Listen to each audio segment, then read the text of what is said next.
We'll start with Chelsea. They're playing today, as I just said, against Sheffield United. Massive game against bottom of the table Blades. They've got a game in midweek in the League Cup against Newcastle United in the quarterfinals. Big few days for Pochettino after what's been such a disappointing season so far. Plus, I know a rule has come in terms of the transfer window, which may be affecting the ownership going forward. Fill us in on all Chelsea, David.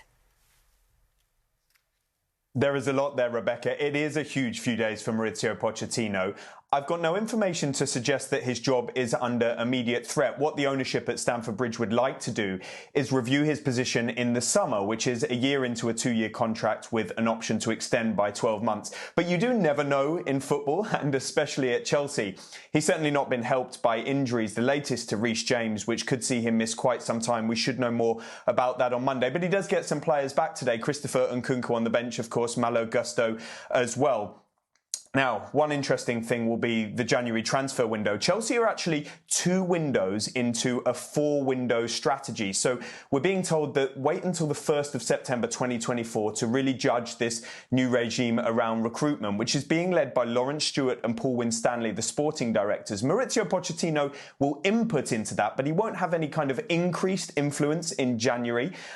They may do some business, whether it be in January or the summer, for a new forward, maybe a centre-half as well, because I would expect Thiago Silva not to have his contract renewed. And we should also keep an eye on Conor Gallagher. 18 months to go on his contract. Normally that's the stage at which you renew or let players go if there are suitable offers. He's a homegrown player as well, which is crucial for their financial fair play situation. And also they're well stocked in midfield. They've got a bit of a fortune of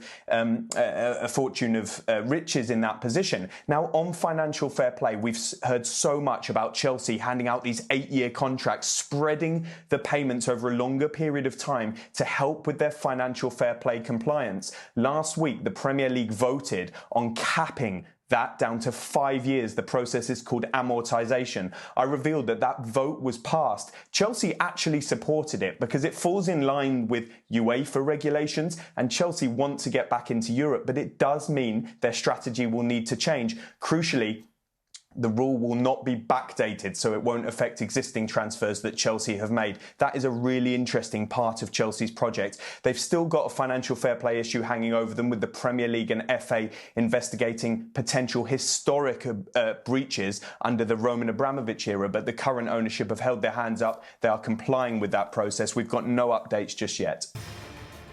Hi there, I'm Rebecca Lowe, studio host for NBC's coverage of the Premier League.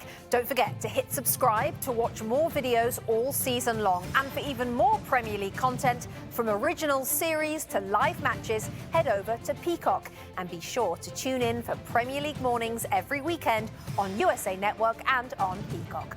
We will see you there.